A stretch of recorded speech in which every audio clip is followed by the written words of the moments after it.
नमस्कार। Sensor TV की इस खास पेशकश में आप सभी का स्वागत है। मैं हूं प्रीति सिंह। जम्मू कश्मीर से धारा 370 को हटे 4 वर्ष पूरे हो गए हैं। 5 अगस्त 2019 को केंद्र सरकार ने कानून बनाकर जम्मू कश्मीर को विशेष दर्जा देने वाली धारा 370 को खत्म कर दिया था।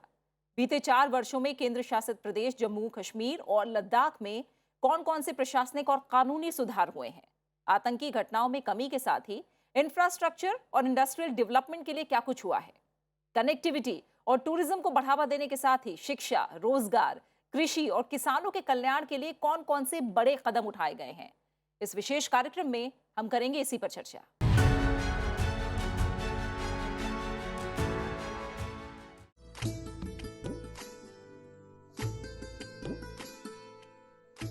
गर फिरदौस बर रुए जमी अस्त, हमी अस्तो हमी अस्तो हमी अस्त, हमी अस्त। कश्मीर की खूबसूरती को बयां करती प्रसिद्ध कवि अमीर खुसरो की ये पंक्तियां जम्मू कश्मीर के प्राकृतिक सौंदर्य को बताने के लिए काफी हैं, जिसका मतलब है धरती पर अगर कहीं स्वर्ग है तो यही है, यही है, यही है। जमीन पर जन्नत कहे जाने वाले इसी कश्मीर में इन दिनों विकास की बयार बह रही है। जम्मू कश्मीर से धारा 370 हटने के बाद यहां सबसे बड़ा परिवर्तन ये आया कि तमाम केंद्रीय कानून प्रदेश में लागू हो गए और आवाम को इसका फायदा मिलने लगा। केंद्रीय कानूनों का लाभ अब वाल्मीकि समाज, गोरखाओं समेत बरसों पहले पाकिस्तान से भारत आए शरणार्थियों को भी मिल रहा है, जिन्हें अब तक ये अधिकार हासिल नहीं थे।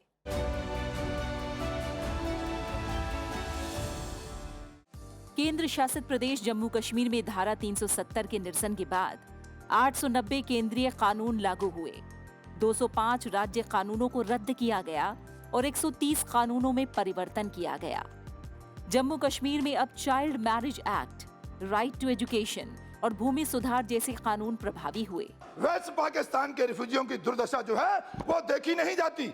उनके पास वोट डालने का हक नहीं है। वो 70 वर्षों से जम्मू कश्मीर में रह रहे हैं, लेकिन वोट नहीं डाल सकते, अपना मकान नहीं बना सकते, जमीन नहीं खरीद सकती। मोदी उनका राशन कार्ड नहीं है। 70 वर्षों के बाद भी आज वो राशन कार्ड नहीं बनवा पाए हैं। उनके बच्चे कॉलेज में नहीं पढ़ सके। जम्मू कश्मीर में अब दशकों से निवास कर रहे वाल्मीकि, दलित और गोरखा समुदाय के लोगों को समान अधिकार मिल रहे हैं। वाल्मीकि समाज, गोरखा और पश्चिमी पाकिस्तान से आए शरणार्थियों को राज्य में पहली बार मतदान का अधिकार मिला है। जम्मू कश्मीर में डोमिसाइल यानी स्थायी निवासी की परिभाषा में भी परिवर्तन किया गया है। अब जम्मू कश्मीर में 15 वर्षों या इससे ज्यादा समय से रह रहे लोगों को डोमिसाइल माना जाएगा। इसके अलावा जम्मू कश्मीर से बाहर विवाह करने वाली महिलाओं और उनके अधिकारों को भी संरक्षित किया गया है। पहले ऐसा नहीं होता था। इसके अलावा जम्मू कश्मीर में अब संविधान द्वारा प्रदत्त आरक्षण का लाभ समाज के सभी वर्गों को मिल रहा है। पहले इसका लाभ सिर्फ एक्चुअल लाइन ऑफ कंट्रोल के साथ रहने वाले लोगों को मिलता था, लेकिन अब इसका फायदा अंतर्राष्ट्रीय सीमा के साथ रह रहे सभी लोगों को मिल रहा है। इतिहास बताएगा कि भूल धारा 370 को डालना था या भूल धारा 370 को हटाना था। मुझे विश्वास है 5 साल के बाद जम्मू कश्मीर के अंदर प्रधानमंत्री जी के नेतृत्व में जो विकास होने वाला है वो देखकर घाटी की जनता भी कहेगी कि 370 का झुनझुना हमें जो पकड़ा दिया गया उसने हमारा बहुत हित है।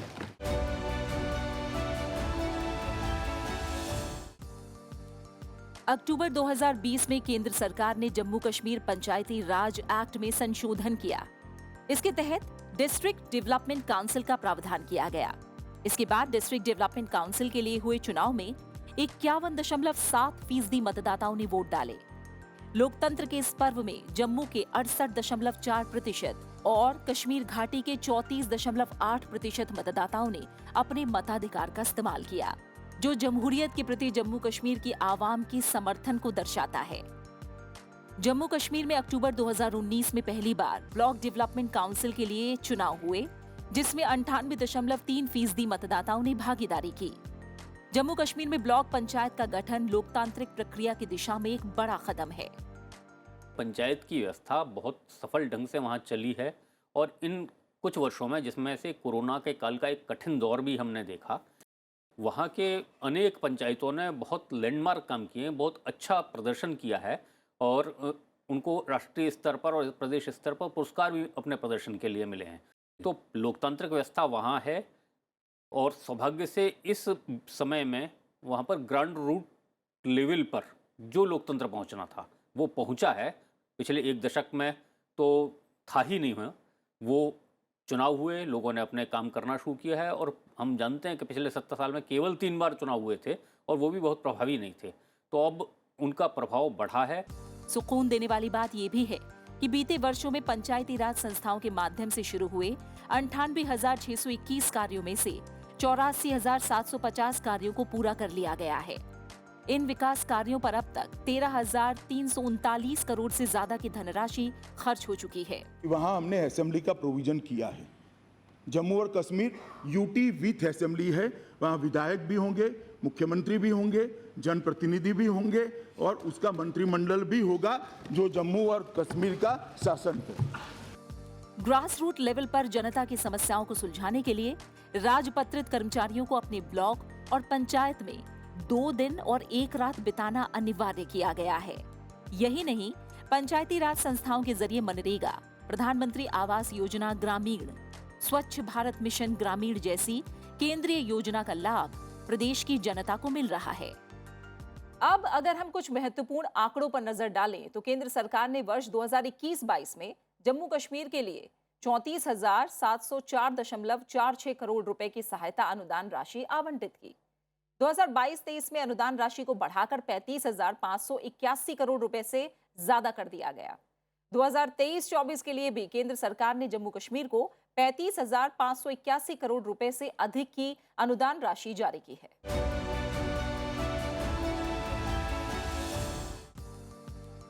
जम्मू कश्मीर में रोजगार के अवसर बढ़ाने और पिछड़े क्षेत्रों के विकास के लिए जम्मू कश्मीर इंडस्ट्रियल पॉलिसी 2021 से 2030 को नोटिफाई कर दिया गया है। इस पॉलिसी के जरिए ईज ऑफ डूइंग बिजनेस को आसान बनाया गया है। इंडस्ट्रियल पॉलिसी की घोषणा के बाद से अब तक 5,327 आवेदन आए हैं। इन आवेदनों के जरिए 66,000 करोड़ रुपए से ज्यादा का निवेश होने की संभावना है। संतोष की बात यह है कि कुल आवेदनों में से 1,854 यूनिट्स को जमीन का आवंटन हो चुका है। 29 औद्योगिक इकाइयों ने तो जमीनी स्तर पर काम करना शुरू कर दिया है। इसके अलावा पहले से स्थापित 350 औद्योगिक इकाइयों में उत्पादन शुरू हो गया है। जम्मू कश्मीर इंडस्ट्रियल पॉलिसी आने के बाद से केंद्र शासित प्रदेश जम्मू कश्मीर में 1,924 करोड़ रुपए से ज्यादा का निवेश हो चुका है। 370 की आड़ में जम्मू कश्मीर को लूटा जा रहा था। डेवलपमेंट के नाम पर पैसा तो दिया जाता था, पर ये पैसा कुछ परिवारों तक ही पहुंचता था, लोगों तक नहीं पहुंचता था, गरीबों तक नहीं पहुंचता। गरीब गरीब ही रहा, वो उठ नहीं सका और धारा 370-35 की वजह से कश्मीर राज्य जो है वो पिछड़े राज्यों की श्रेणी में आ गया। जम्मू कश्मीर सरकार ने बिजनेस रिफॉर्म्स एक्शन प्लान यानी BRAP के तहत कई कदम उठाए हैं। इसके तहत 352 BRAP पॉइंट्स चिन्हित किए गए हैं। BRAP के अंतर्गत ईज ऑफ डूइंग बिजनेस, नए इंडस्ट्रियल एस्टेट विकसित करने और औद्योगिक क्षेत्रों में सड़क, बिजली, पानी, ड्रेनेज और सीवेज जैसी बुनियादी सुविधाओं का विकास शामिल है। खुशी की बात यह है कि जम्मू कश्मीर का BRAP स्कोर 0.30% से बढ़कर 79.67% तक पहुंच गया है। The Jammu and Kashmir single window industrial investment and business facilitation act 2018 को लागू कर दिया गया है। इस सिंगल विंडो पोर्टल के जरिए निवेशकों को 18 विभिन्न विभागों की 167 सेवाएं ऑनलाइन प्रदान की जा रही हैं। यही नहीं, Jammu Kashmir industrial land allotment policy 2021 से 2030 को अधिसूचित करके उद्योगों के लिए जमीन के आवंटन की प्रक्रिया को आसान बनाया गया है। प्राइवेट सेक्टर में औद्योगिक उत्पादन को बढ़ावा देने के लिए Jammu and Kashmir private industrial estate development policy 2021 से 30 को नोटिफाई कर दिया गया है। जम्मू कश्मीर को ग्लोबल मार्केट से जोड़ने के लिए इन्वेस्टर्स फैसिलिटेशन सेल बनाया गया है। यही नहीं, बीते 4 साल में 1,984 करोड़ रुपए की लागत से वर्षों से लंबित 1,193 प्रोजेक्ट्स को पूरा किया गया है। इनमें 5 प्रोजेक्ट 20 वर्षों से, 15 प्रोजेक्ट 15 वर्षों से और 165 प्रोजेक्ट पिछले 10 वर्षों से लंबित थे। जम्मू कश्मीर में लुप्त हो रहे क्राफ्ट के संरक्षण के लिए कारखानदार स्कीम के जरिए राष्ट्रीय और प्रादेशिक स्तर पर सम्मानित कलाकारों को प्रोत्साहित किया गया और स्कीम के अंतर्गत 24 कारखाने स्थापित किए गए हैं।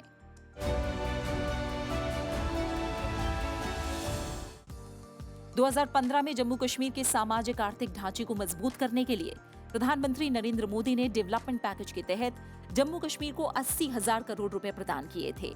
केंद्र शासित प्रदेश बनने के बाद जम्मू कश्मीर में 58,477 करोड़ रुपए की लागत की 53 परियोजनाएं चल रही हैं। इनमें से 29 प्रोजेक्ट पूरे कर लिए गए हैं और बाकी पर तेजी से काम चल रहा है। Jammu Kashmir infrastructure development finance corporation की स्थापना के बाद 2,381 करोड़ रुपए की लागत वाले 1,396 प्रोजेक्ट्स को पूरा किया गया है। जम्मू कश्मीर में आज की तारीख में केंद्र सरकार की 19 फ्लैगशिप योजनाओं समेत कुल 145 केंद्रीय योजनाएं चल रही हैं। इनमें प्रधानमंत्री ग्राम सड़क योजना के तहत सितंबर 2022 तक 18,001 किलोमीटर सड़कों का निर्माण कार्य शामिल है। पिछले 2 वर्षों में सड़क निर्माण के मामले में जम्मू कश्मीर पूरे देश में तीसरे स्थान पर है। हाइड्रो पावर प्रोजेक्ट्स के मामले में लगातार बढ़ोतरी हो रही है। अगले 5 वर्षों में 5,186 मेगावाट क्षमता के 21 हाइड्रो पावर प्रोजेक्ट्स विकसित करने का लक्ष्य रखा गया है। यही नहीं, बीते 2 वर्षों में 3,000 मेगावाट क्षमता के पावर प्रोजेक्ट्स को पुनर्जीवित किया गया है। श्रीनगर लेह ट्रांसमिशन लाइन और श्रीनगर अलस्तिंग द्रास कारगिल लेह ट्रांसमिशन लाइन को जनता को समर्पित किया जा चुका है। बनिहाल सुरंग और चिनानी नाशरी सुरंग को यातायात के लिए खोल दिया गया है। श्रीनगर में रामबाग फ्लाईओवर का काम पूरा होने के बाद जनता के लिए इसे खोल दिया गया है।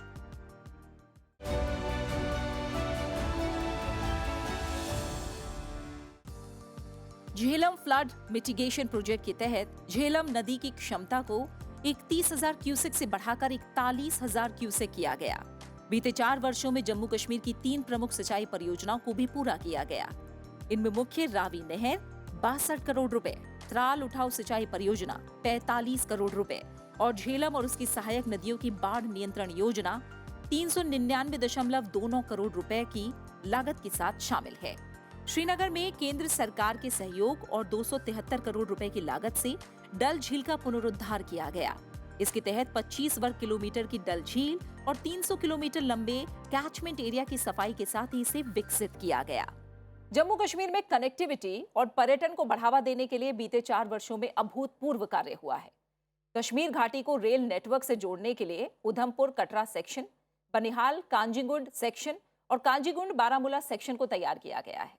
अक्टूबर 2021 से श्रीनगर से शारजाह के लिए इंटरनेशनल फ्लाइट चल रही है। जम्मू और श्रीनगर से रात की उड़ानें भी शुरू हो गई हैं। जम्मू और श्रीनगर में मेट्रो प्रोजेक्ट की प्लानिंग पर भी काम चल रहा है।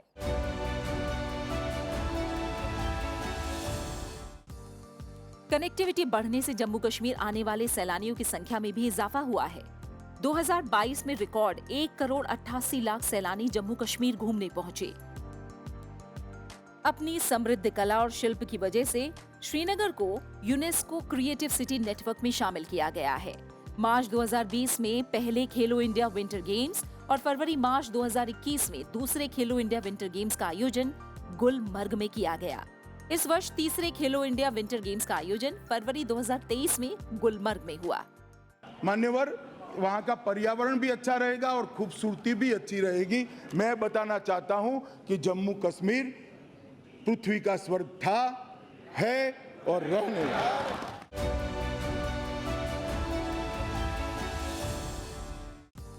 बीते 4 वर्षों में सौभाग्य योजना के तहत जम्मू कश्मीर के 8.5 लाख घरों तक बिजली पहुंचाई गई। उज्ज्वला योजना के तहत 12.4 लाख लाभार्थियों को गैस कनेक्शन दिए गए और उजाला योजना के तहत 70.5 लाख लाभार्थियों को LED बल्ब दिए गए। जम्मू कश्मीर में सौभाग्य, उजाला, उज्ज्वला और इंद्रधनुष स्कीम समेत 17 योजनाओं के अंतर्गत 100% आवाम को कवर कर लिया गया है। स्वच्छ भारत मिशन के अंतर्गत जम्मू कश्मीर को ODF स्टेट घोषित किया जा चुका है। जम्मू कश्मीर में प्रधानमंत्री आवास योजना ग्रामीण के तहत 1,02,311 घरों और प्रधानमंत्री आवास योजना शहरी के अंतर्गत 14,411 घरों का निर्माण पूरा कर लिया गया है। जल जीवन मिशन के तहत 10,55,000 घरों तक शुद्ध पेयजल पहुंचाया गया है। जम्मू कश्मीर में महत्वाकांक्षी नल से जल योजना लगातार नई सफलता हासिल करती जा रही है। यहाँ 2 जिले श्रीनगर और गांदरबल अब हर घर जल जिले बन गए हैं। जल जीवन मिशन के तहत जम्मू कश्मीर के सभी ग्रामीण स्कूलों, आंगनबाड़ी केंद्रों और ग्रामीण स्वास्थ्य केंद्रों में पाइप के जरिए पेयजल की सप्लाई सुनिश्चित की गई है। दिसंबर 2020 से केंद्र शासित प्रदेश जम्मू कश्मीर में आयुष्मान भारत, प्रधानमंत्री जन आरोग्य योजना सेहत लागू है। इसके तहत हर परिवार को 5 लाख तक का हेल्थ इंश्योरेंस दिया जाता है। इस योजना के तहत 25,72,000 परिवारों और 78,90,000 लाभार्थियों को कवर किया गया है। इस नेटवर्क में 292 अस्पतालों को जोड़ा गया है। घर द्वार तक मेडिकल सेवा पहुंचाने के लिए जम्मू और कश्मीर डिवीजन में 2 मेडिसिटी स्थापित की गई हैं। यही नहीं, जम्मू कश्मीर में स्वास्थ्य सेवाओं को आवाम तक पहुंचाने के लिए अपोलो ग्रुप के साथ MOU भी किया गया है।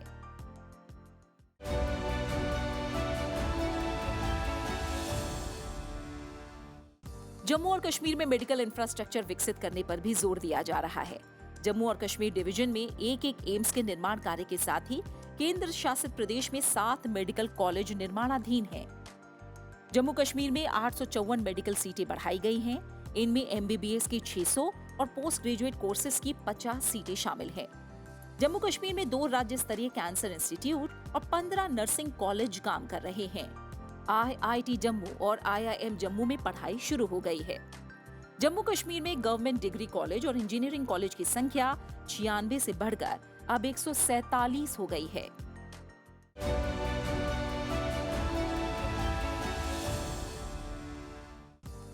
जम्मू कश्मीर में पारदर्शी तरीके से गेजेटेड, नॉन गेजेटेड और क्लास 4 कर्मचारियों की भर्ती के लिए एक्सेलरेटेड रिक्रूटमेंट कमेटी यानी ARC का गठन किया गया है। 2019 से अब तक 29,813 लोगों को नौकरियां दी गई हैं। हिमायत स्कीम के तहत 29,561 लोगों को स्किल डेवलपमेंट ट्रेनिंग उपलब्ध कराई गई है, जिनमें से 11,811 को नौकरियां मिल गई हैं। अगस्त 2020 से जून 2022 तक स्वरोजगार के तहत 5.2 लाख लोगों को रोजगार मिला है।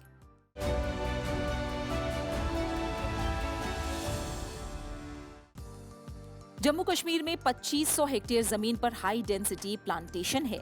सेब के अलावा अब यहाँ आम, लीची, चेरी और अखरोट की बम्पर पैदावार हो रही है।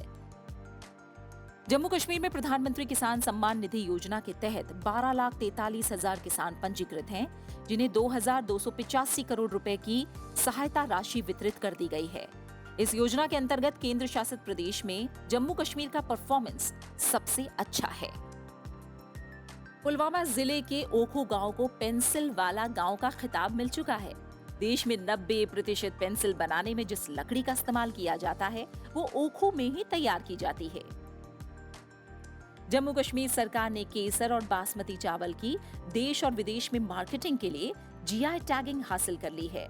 गुच्छी, सोलाई, शहद और लाल राजमा की GI टैगिंग के लिए भी रजिस्ट्रेशन की प्रक्रिया शुरू की जा रही है। कई GI टैग, जैसे बसोली के पश्मीना को GI टैग मिला है, अभी वहाँ की पेंटिंग को GI टैग मिला है, केसर को पंपोर की केसर को GI टैग मिला है। तो राष्ट्रीय ही नहीं, अंतर्राष्ट्रीय स्तर पर इनको ले जाने की, इनकी पहचान स्थापित करने का भी जो काम किया है, जिसमें केंद्र और राज्य मिलकर सहयोग कर रहे हैं।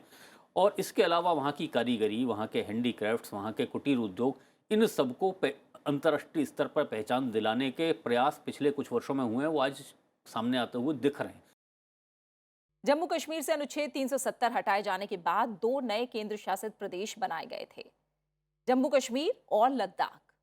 जम्मू कश्मीर के साथ ही लद्दाख की जनता को भी केंद्र सरकार ने सुरक्षा, विकास और रोजगार का वादा किया था। आइए आपको दिखाते हैं कि केंद्र शासित प्रदेश लद्दाख में कौन-कौन से विकास कार्य पूरे हो चुके हैं और किन पर काम चल रहा है। केंद्र शासित प्रदेश बनने से लद्दाख को काफी फायदा हुआ है। स्थानीय लोगों का मानना है कि बुनियादी ढांचे के विकास, शिक्षा और स्वास्थ्य के लिए फंड कई गुना बढ़ा है। अस्पतालों में सुविधाएं बढ़ी हैं और आधुनिकीकरण जारी है। लद्दाख में पहली बार केंद्रीय विश्वविद्यालय, मेडिकल और पैरामेडिकल कॉलेज और 500 बिस्तरों वाला अस्पताल बन रहा है। बीजेपी, कांग्रेस, PDP, NC लेके, मैं कश्मीर की बात नहीं कर रहा हूं, वहां अलग वातावरण है, मैं लेके बात कर रहा हूं।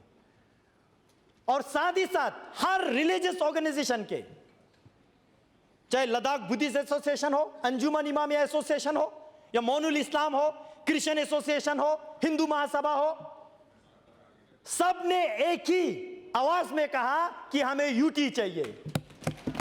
राजनाथ सिंह जी पूछ रहे थे और क्या चाहिए बोलो, और हमने कहा और कुछ नहीं चाहिए, सिर्फ यूटी चाहिए।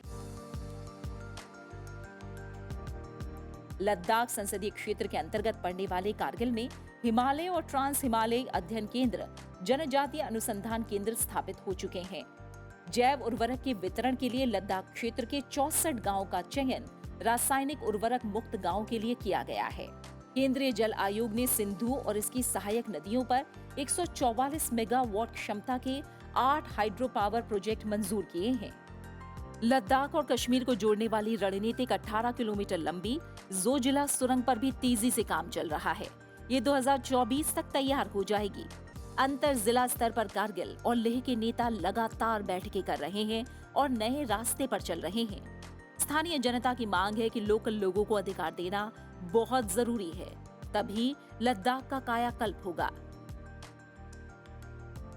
मोदी जी और ये सरकार जो नया रास्ता लेकर आई है, इसके रास्ते पर आगे बढ़े और घाटी, लद्दाख और जम्मू तीनों की जनता को आजादी के बाद जैसे सब प्रदेश के अंदर विकास हुआ है, सब प्रदेश के अंदर संपत्ति बढ़ी है, उनको भी वो अधिकार दे और सच अर्थ में भारत के साथ जुड़ने का मौका दे। हमारा देश आजादी का अमृत महोत्सव मना रहा है, लेकिन जम्मू कश्मीर और लद्दाख की जनता के लिए अमृतकाल 2019 के बाद शुरू हुआ है। उम्मीद है कि प्रगति और विकास का ये रास्ता जम्मू कश्मीर और लद्दाख के लोगों की जिंदगी को और खुशहाल बनाएगा। फिलहाल इस खास पेशकश में मेरे साथ इतना ही। आप हमारे इस कार्यक्रम को सेंसिटिव टीवी के YouTube चैनल पर भी देख सकते हैं। नमस्कार।